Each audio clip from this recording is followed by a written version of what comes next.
French composer Erik Satie created some of the most sublime and soothing piano music in the classical repertoire. Yet beneath the calm was a surprisingly prickly personality. He never married, fell out with most of his friends, lived half his life in a squalid room with no water or electricity, and wrote stinging critiques of his rivals and absurd articles in praise of non-existent symphonies and unplayable instruments, as well as some truly great music. Welcome to Insane History. I'm Graeme Yorston, and today I'm exploring the wonderfully unconventional life of one of my favourite composers, Erik Satie, from my perspective as a psychiatrist.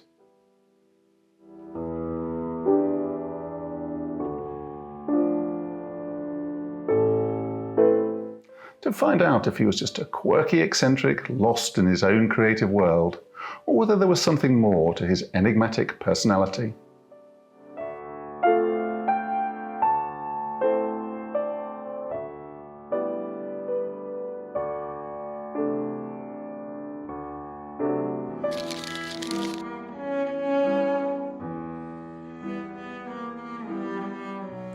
Erik Satie was born in 1866 in the harbour town of Honfleur in Normandy. His father Alfred worked in the family shipping business and met his British mother Jane when she was studying in the town polishing her French. It was a whirlwind romance. Alfred proposed after 2 weeks. They were married after 4 months, and Erik was born after another 10 months, having been conceived, he points out in his memoirs, in the chilly northern province of Scotland on his parents' honeymoon. Satie remained proud of his Scottish roots. His mother was from the Aberdeenshire Leslie clan, famous for its fighters, and he certainly seems to have inherited this mythic pugnacity from his ancestors. In the disastrous Franco-Prussian War, his father served as a lieutenant in the National Guard, but German troops controlled much of northern France for the duration of hostilities.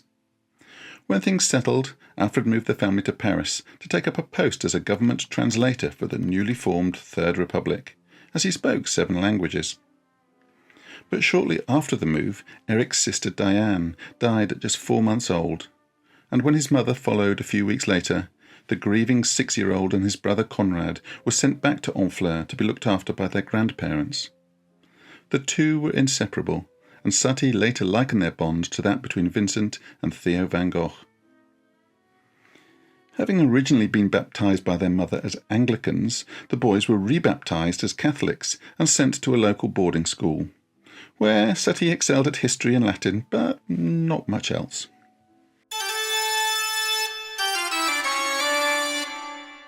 At the age of 8, he began taking music lessons with a local church organist, which sparked a love of sacred music that would stay with him for the rest of his life.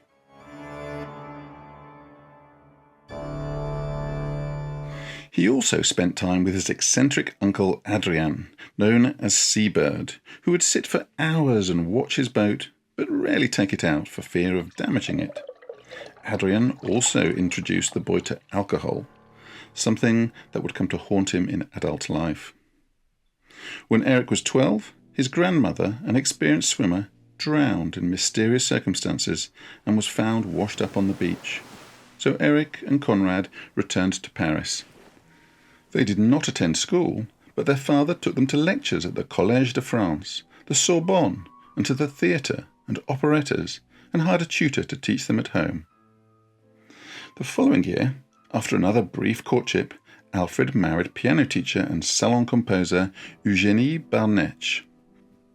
10 years his senior, much to the dismay of Erik, who really did not like her. In his memoirs, he rubbishes her achievements and describes her as a dilettante composer who set off the 7 worst years of his life by insisting on enrolling him at the Paris Conservatoire.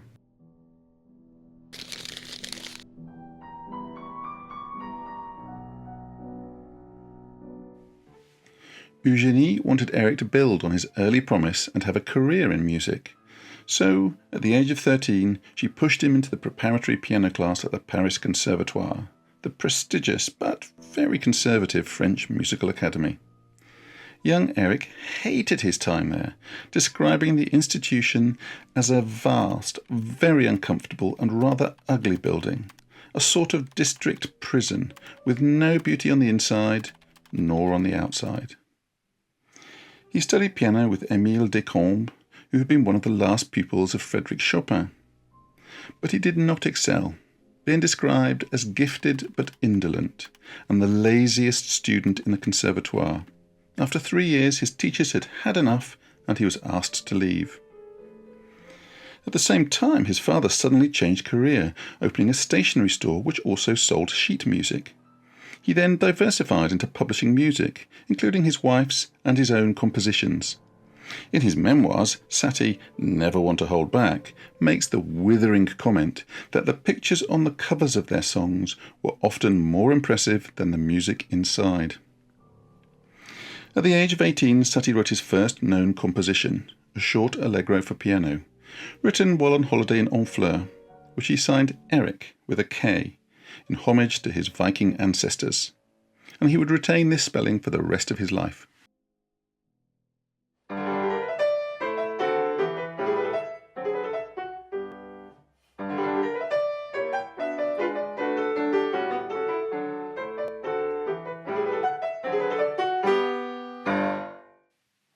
Even though it's only 20 seconds long, some musicologists see it as an important precursor to his future compositional style. At 19, with the intercedence of his stepmother, he was readmitted to the Conservatoire, in the intermediate piano class of her former teacher, Georges Mathias. But again he failed to distinguish himself, Mathias describing his playing as insignificant and laborious, and Satie himself as worthless, as it took him 3 months to learn a single piece and he was unable to sight-read properly. One possible reason for his poor academic performance, suggested by his biographer, is that he may have been quite profoundly dyslexic. But another is that he had become fascinated by religion, spending hours in Notre Dame Cathedral staring ecstatically up at the stained glass windows, or burying himself in the Bibliothèque Nationale, poring over dusty medieval manuscripts, architectural drawings, and tomes about the lives of the saints. From this period comes his extraordinary set of 4 piano pieces, ogives, inspired by Notre Dame's Gothic arches and powerfully evoking a distant, simpler, purer past. With all his talk of religion and his air of great humility and austerity, his friends gave him the nickname Monsieur le Pauvre, Mr. Poor Man.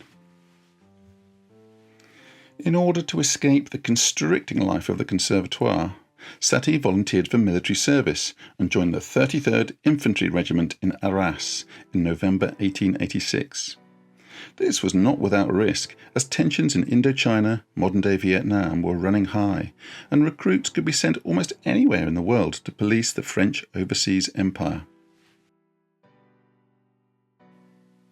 But Satie soon found army life to be even worse than the Conservatoire, so he deliberately contracted pneumonia. By standing bare-chested in the rain on a cold winter's night. His ploy worked, and after 3 months' convalescence, he was invalided out of the army, leaving him frustrated and worrying if he would ever make anything of his life. If you've ever suffered similar feelings and are looking for a therapist, you might wish to consider BetterHelp, the paid partner of this video.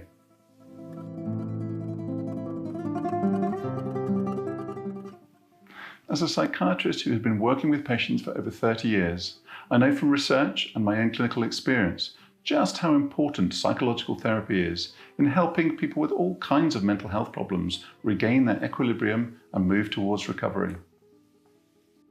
I also know that finding a therapist that suits your timetable isn't always easy, which is where BetterHelp can help, connecting you with a credentialed therapist who is trained to listen to give you helpful, unbiased advice. It's all very simple. First you go to their site, then BetterHelp will match you to a professional who has years of experience helping people. You can do it all from your phone, computer, via a phone call, video chat or messaging, however you feel most comfortable. And you'll be matched to a therapist, usually within 48 hours, so you can get started fast, all from the comfort of your own home. Visit betterhealth.com/Professor Graeme Yorston or use the link in the description and you'll enjoy a special discount on your first month. In his memoirs, Satie describes his youth thus: "After a rather short adolescence, I became an ordinary young man, tolerable, but nothing more. At that moment in my life, I began to think and to write music."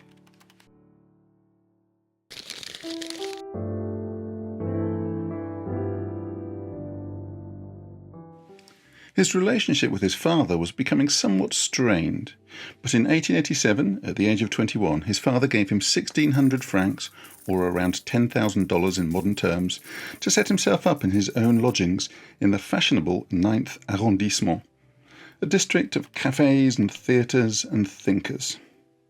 He met and became friends with Stéphane Mallarmé, Paul Verlaine, and especially the Spanish Romantic poet Patrice Contamine de la Tour, whose work inspired some of his early compositions, including the three Sarabandes, which were published by his father's new presses. His rooms were close to the popular Chat Noir or Black Cat Cabaret in Montmartre, and he became a regular visitor at the eclectic variety shows, along with just about every other writer, musician and artist in fin de siècle Paris. In his memoirs, Satie wrote that to be accepted at the Chat Noir, one had to impress its formidable impresario, Rodolphe Salis, so he styled himself Erik Satie, gymnopédiste, and having passed, he then had to write his gymnopédies to justify his exotic title. Salis took him on as pianist and conductor of the small orchestra that accompanied the performers in shadow theatre productions, and in this new role he launched himself wholeheartedly into the carefree Bohemian lifestyle, abandoning the priestly image and adopting a new look as a dandy about town, growing his hair long and sporting the requisite frock coat and top hat. It was in this period that he composed the first of what remain his most popular works, the Gymnopédie and the Gnossienne. Exactly how Satie came to choose these unusual titles is not certain. The Gymnopédie are named after a coming-of-age festival held annually in ancient Sparta, which involved days of ritual war dancing and choral singing by the young men of the city on the verge of manhood. As in most ancient Greek athletics festivals, participants were probably naked, although gymnos can also be translated as unarmed. The word gnossienne was included in the 1865 Larousse Dictionary as a celebratory dance created by the Greek hero Theseus to commemorate his victory over the Minotaur in the labyrinth beneath the palace of Knossos in Crete, which had recently been rediscovered. But the term also hints at the mystical religious world of Gnosticism that Satie was fascinated by. It seems likely that Satie was simply having one of his jokes by calling his gentle, languid music after what must surely have been dances of greater vigour and muscularity. It's hard to imagine the Spartans prancing around to this.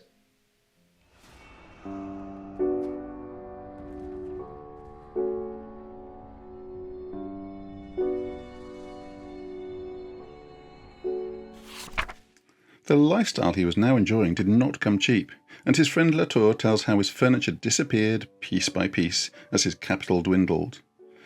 And to escape his creditors, he moved to a small room high up Montmartre Hill, not far from Sacré-Cœur.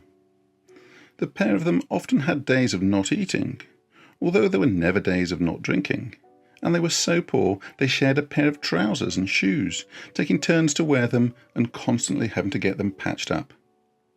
Satie spent what little money he had on getting his music before the public.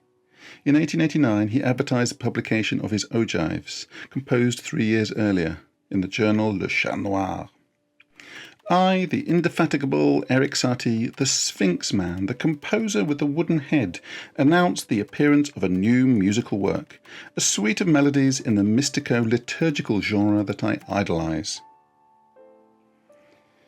He was earning a modest living at the Chat Noir, but in 1891 he fell out with Salis and moved to the nearby Auberge du Clou, where he met and became a close friend of Claude Debussy, who, long before he was famous, shared the same hand-to-mouth Bohemian existence.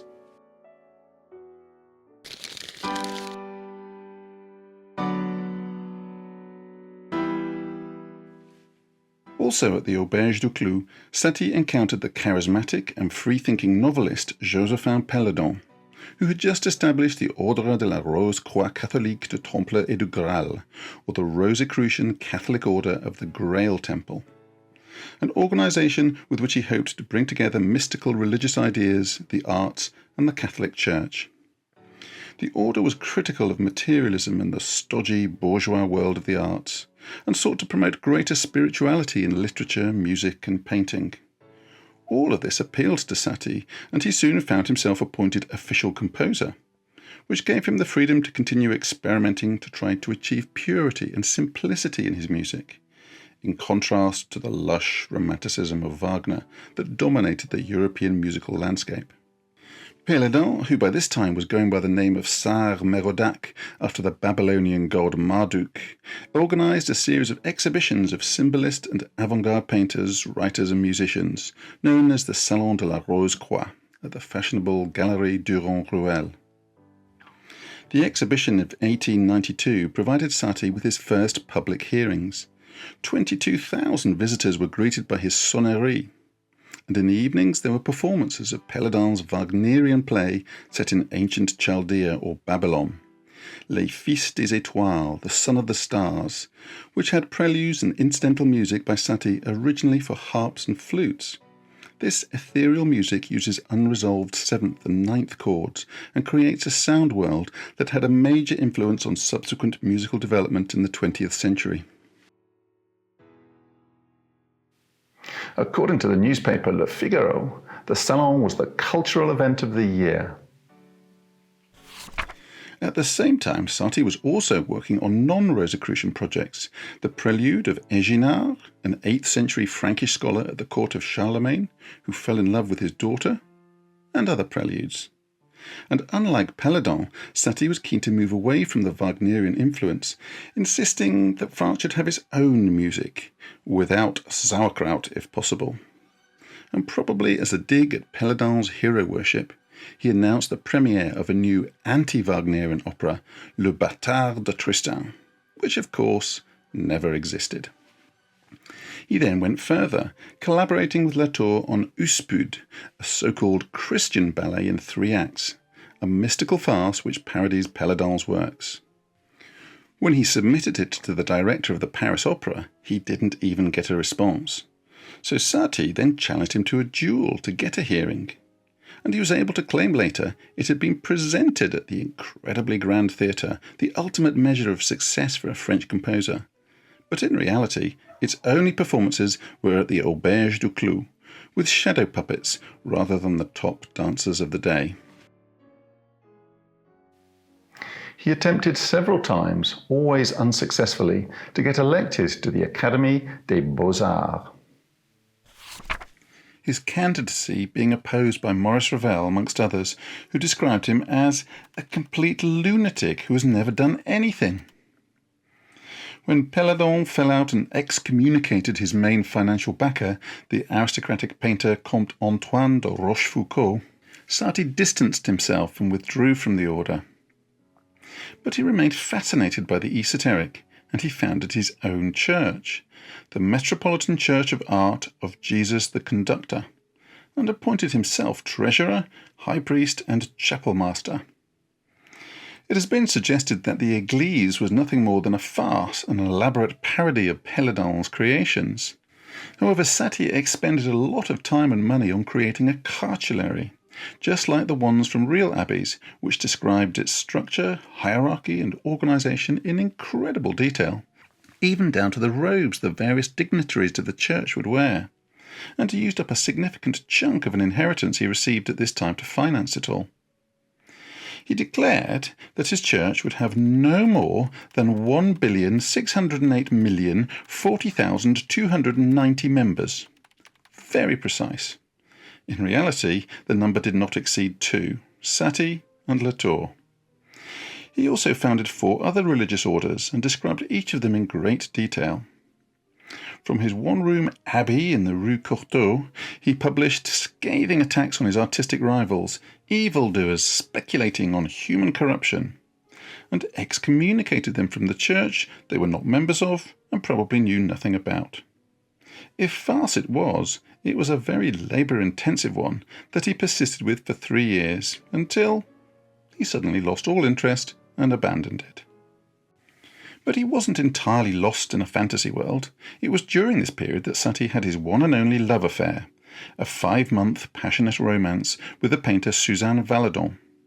After their first night together, he proposed marriage, and became obsessed with her, writing music for his Biki, as he called her, and presenting her with bizarre gifts, such as a necklace of sausages, and penning impassioned notes about her whole being, lovely eyes, gentle hands, and tiny feet. During their relationship, he composed his Gothic dances as a means of calming his mind, and Valadon painted his portrait. But after 5 months, she moved away, leaving him with nothing but an icy loneliness that fills the head with emptiness and the heart with sadness. And as if to punish himself, he composed Vexations, or Vexation, a short melody of just 3 lines repeated 840 times. It took until 1963 for the work to receive a complete performance, all 18 hours of it courtesy of John Cage and others, and here performed by Francesco Tristano.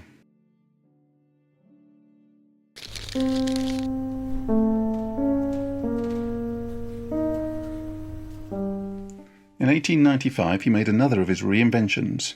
A few years earlier he had gone from Mr. Poorman to dandy, and now he transformed himself into the Velvet Gentleman, on account of the 7 identical velvet suits he bought from Paris's leading department store.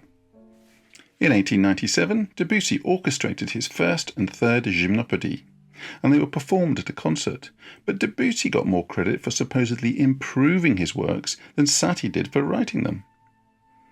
In 1898 he moved to Arcueil-Cachan, an impoverished industrial suburb 4 miles south of the city centre, and he spent the remaining 27 years of his life in a squalid 1-room apartment that had no running water and no electricity. He never allowed any visitors to enter his secret domain, and it was never cleaned. Satie preferred to spend his money on other things, alcohol, especially absinthe, and his collection of shirt collars, umbrellas, and handkerchiefs. He was so particular about his possessions that when a friend collected his laundry for him, he exploded with rage because there were only 98 handkerchiefs as opposed to the 99 that he had sent for washing.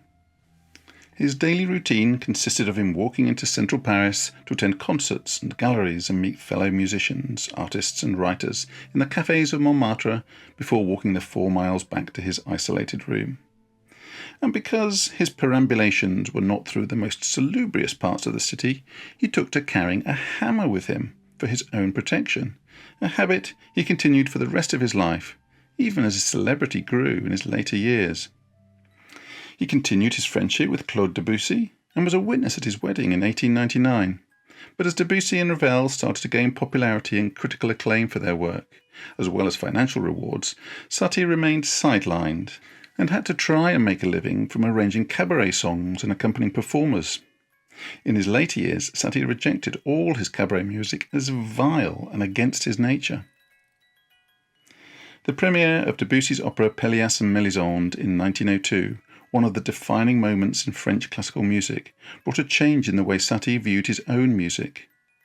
In response to a comment by Debussy that he should pay more attention to form in his composing, he wrote his 3 pieces in the form of a pair. Perhaps just another of his tongue-in-cheek titles, particularly as it is divided into 7 parts, or perhaps a subtle dig at his old friend Debussy, as poire in French can also mean simpleton. 1903 was a low point for Satie. He earned precisely 73 centimes in royalties from his music.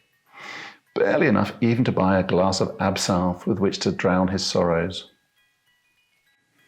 And conscious that he had perhaps gone as far as he could with his unstructured impressionist style, and that maybe Debussy had a point, he set out to improve his compositional technique and enrolled as a mature student at Paris's second music academy, the Schola Cantorum, in 1905, continuing his studies there for several years under Albert Roussel and Vincent d'Indy.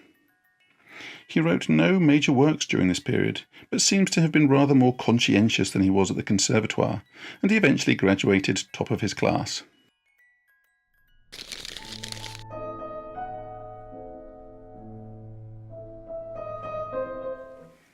In 1906, he performed another style transformation, replacing the velvet gentleman with a kind of petty civil servant look, complete with crisp collar, bowler hat and umbrella. But his bourgeois look didn't deter him from joining a radical socialist party in 1908, and he got quite involved with charitable work in Arcueil, taking children on outings to the countryside, and continued this long after he left the party. It was not until 1911, when he was in his mid-40s, that Satie really came to the notice of the musical public. Ravel played some of his compositions at a concert by the Independent Musical Society, a forward-looking group set up by Ravel and others as a rival to the more conservative Société Nationale de Musique.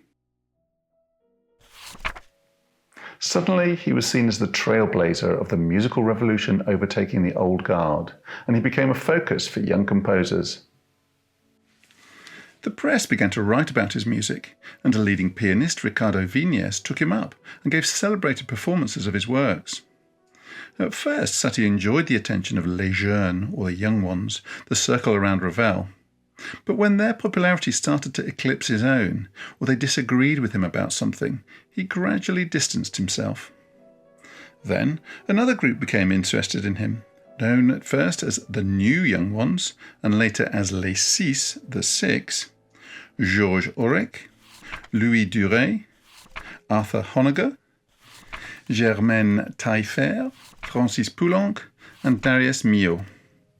But, as before, his initial enthusiasm was gradually replaced by wanting to dissociate himself from the group. As well as his music, Satie was also becoming known for his writing, often absurd or surreal pieces about Beethoven's non-existent 10th Symphony, the musical talents of a nightingale, and why he did not consider himself a musician, but a phonometographer, or measurer of sound. Many of these pieces were collected in his Memoir of an Amnesiac, and although they provide some insight into his life, they can't be taken too literally. For example, he says of his diet, "I eat nothing but white foods, eggs, sugar, grated bones, fat of dead animals, veal, salt, coconut, chicken cooked in white water, the mould of fruits, rice, turnips, camphorated pudding, pastry, cheese (white), cotton salad, and certain fishes without the skin. I make my wine boil, which I drink cold with the juice of fuchsia. I have a good appetite, but I never speak while eating for fear of strangling myself." I'm sure someone somewhere has advocated such a bizarre diet, but Satie himself certainly didn't follow it. He enjoyed his food, and although he was fairly modest in his appetites, he once got through 100 oysters at a sitting.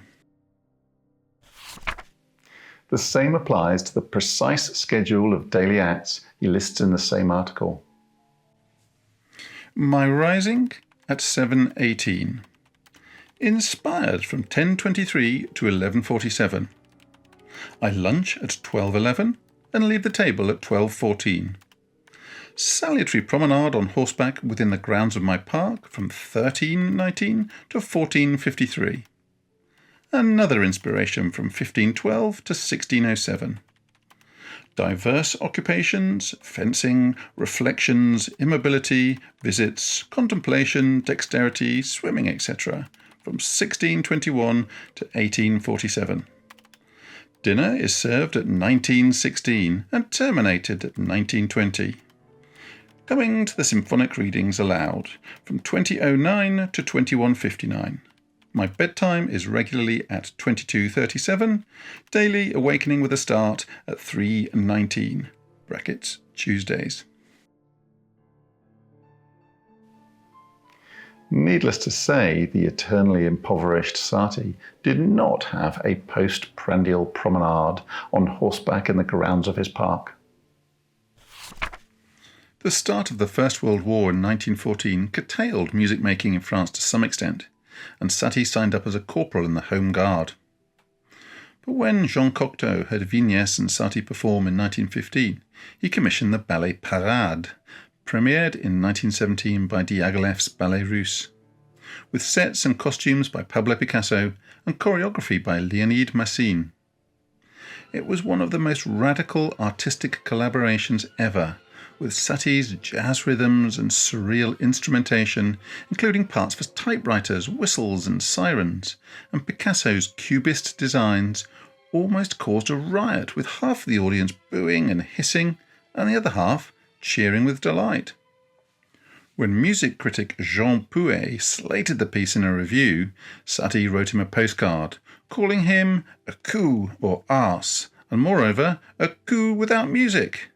Pouet sued for defamation, and at the trial, Cocteau repeatedly shouted out arse in the courtroom, and was arrested and beaten up by police, while Satie was sentenced to 8 days in jail that he only managed to wriggle out of with a swift and public apology. But there is no such thing as bad publicity, and even in the dark days of the Great War, it firmly established Satie's name and led to further commissions.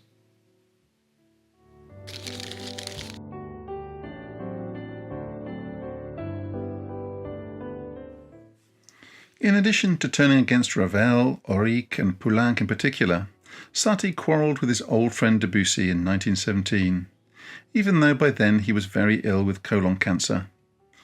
Satie was resentful of Debussy's failure to appreciate his more recent compositions, and the rift lasted for the remaining months of Debussy's life. And when he died the following year, Satie did not attend his funeral. In 1918, Winnaretta Singer, American-born heiress to the Singer sewing machine fortune, better known in France as Princess de Polignac, an inexhaustible patroness of the arts, arranged the first private performances of what many consider to be Satie's masterpiece, Socrate. Commissioned 2 years earlier by the princess, it is a symphonic drama with female voices of excerpts from Plato's dialogues about the life and death of Socrates. Satie called it a return to classical simplicity with a modern sensibility, and it was admired by James Joyce, Gertrude Stein and Igor Stravinsky, amongst others, and it has been hailed as a forerunner of later minimalism.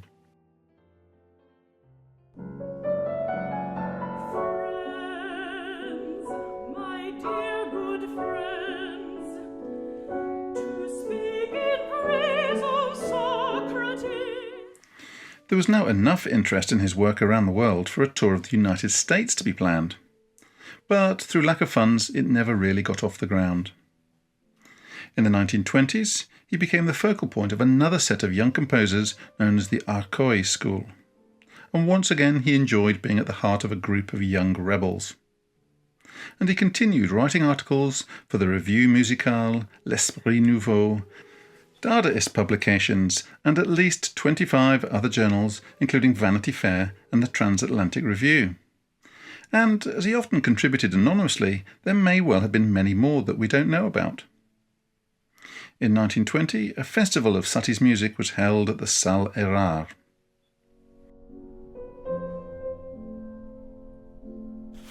And in 1924, he had 2 ballets performed.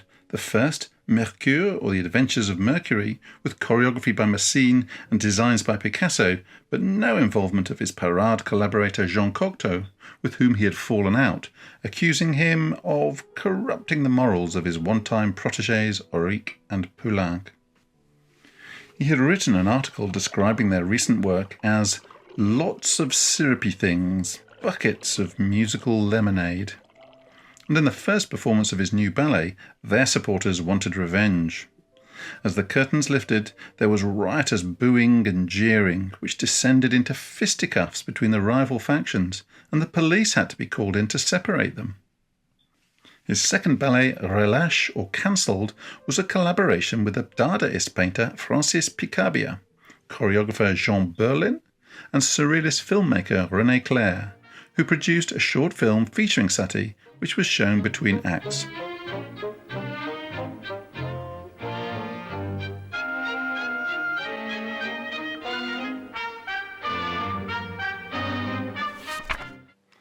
But time was running out. Throughout his life, Satie had been a heavy drinker, and in early 1925 he fell ill with cirrhosis and had to be admitted to the Hôpital Saint-Joseph. Ill as he was, his reputation for flying into a rage could not be ignored, and when Madeleine Mio, the wife of one of the few friends he had not fallen out with, Darius Mio, was helping him pack his bag, she knew there would be trouble if she did not place things exactly where Satie wanted them. So she asked a friend to stand in between them so that Satie could not see what she was doing. In hospital, he rallied for a while, but then gradually grew thinner and weaker. He had lots of visitors and reconnected with his Catholic faith and took communion, before passing away in July at the age of 59.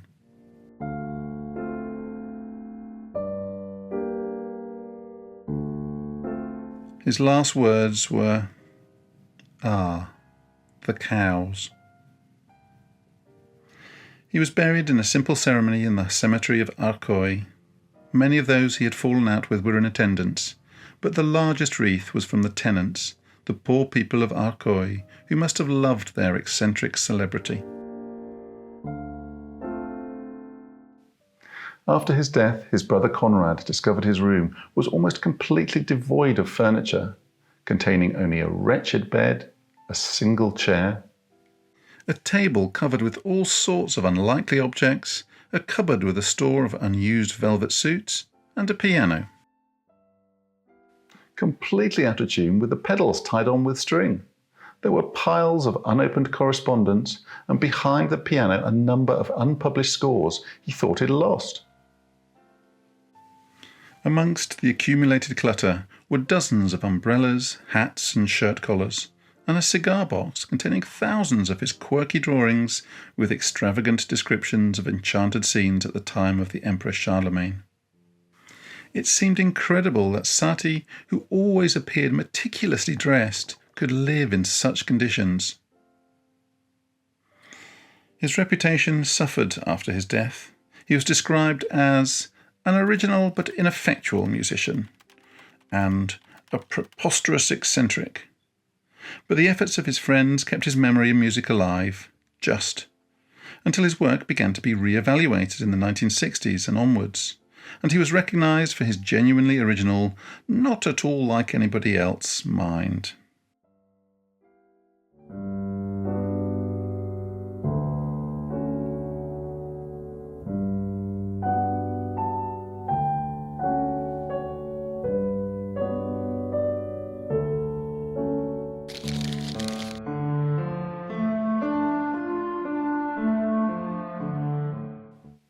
I began this video by asking the question of whether Satie was just a quirky eccentric, or whether there was something more to his peculiarities.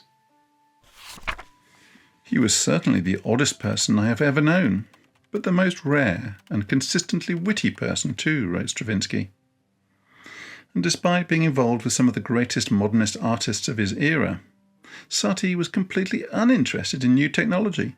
He made no recordings, heard only a single radio broadcast, and made only one telephone call. And yet, he is the first musician known to have used a prepared piano, made famous later by John Cage and others, was one of the first to be involved in writing music for the cinema, and he invented the very modern concept of what he called furniture music, a forerunner of muzak, or elevator music. He was hopeless with money, depending on the generosity of friends in his early years, and spending it or giving it away as soon as he received it, when he finally did earn some. He loved the simplicity of children, and they liked him, but his relations with adults were rarely straightforward. One of his last collaborators, Francis Picabia, said, "He's a mischievous and cunning old artist. At least, that's how he thinks of himself. Myself? I think the opposite. He's a very vulnerable man."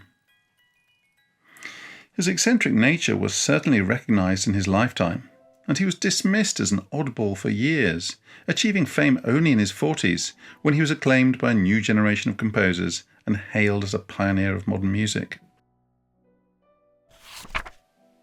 But even then, he continued to eke out his strange existence in his cluttered one-room apartment, taking more care over his box of drawings than his manuscripts. All of this has led to the suggestion that Satie was on the autistic spectrum, Asperger's syndrome being the usual term used for high-functioning autism before his name was dropped after his connection to the Nazi T4 program to exterminate disabled children was discovered. Evidence cited in support of this is Satie's unique quasi-scientific approach to music, his rejection of established traditions, his perfectionism and desire for order, his rigidity, his ultra-sensitivity to criticism and proneness to fly off the handle and hold grudges. And there are, of course, the bizarre titles he gave to many of his works. True Flabby Preludes for a Dog in 1912, Sketches and Exasperations of a Big Wooden Man in 1913, and the deliberately misleading citations, such as in his parody of Chopin's Funeral March in his Desiccated Embryos, which is notated as from the celebrated Mazurka by Schubert. His defenders, however, see him as a trailblazer of modernism in music, and a man of ideas whose unconventional career took its direction from his continual rethinking of every aspect of contemporary culture in reaction to 19th century bourgeois excesses. Satie himself said, "Personally, I am neither good nor bad. I oscillate between the two, so to speak. So I have never really done any harm to anyone, nor good come to that."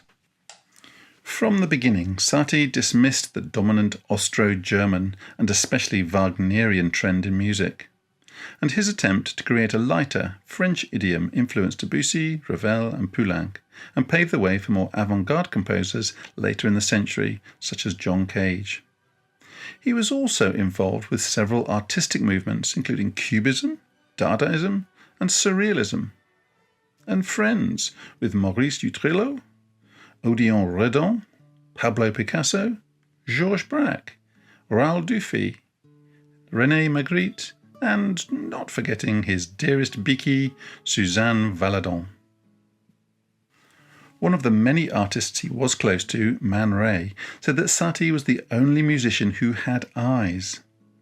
I suspect that what he meant by this is that Satie saw things differently, saw things that others didn't see at all, and interpreted what he saw in his own totally individual way, as is often the case for people on the autistic spectrum.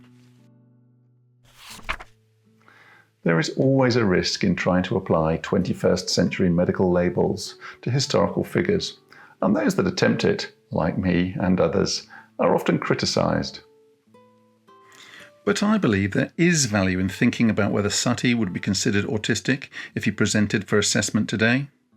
Because, just like some other truly original artists and writers such as Emily Bronte, Emily Dickinson, Vincent van Gogh and Andy Warhol, there is strong evidence that they were all on the autistic spectrum, and that it was their out-of-the-box thinking that made them different to everyone else at the time, made them break new ground and create intriguing and challenging works in their lifetimes.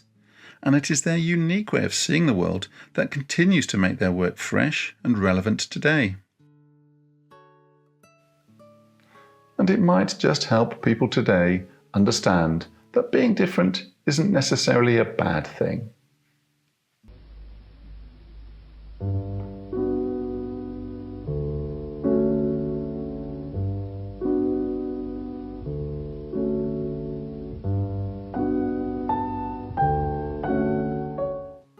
Thank you for watching. I hope you enjoyed this one. If music is your thing, then please check out my video on George Gershwin. And watch out for some other composers who'll be coming up soon, Robert Schumann and Mozart.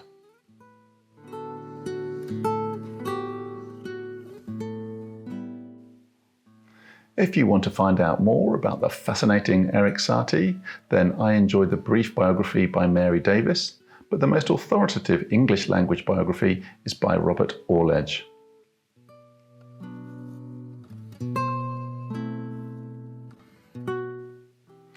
As always, I'd love to hear your thoughts on Erik Satie and any suggestions for who I should tackle next. And if you haven't already done so, please remember to subscribe and hit the notifications bell to be kept up to date with all the latest releases. And hopefully I'll see you again soon. Bye for now.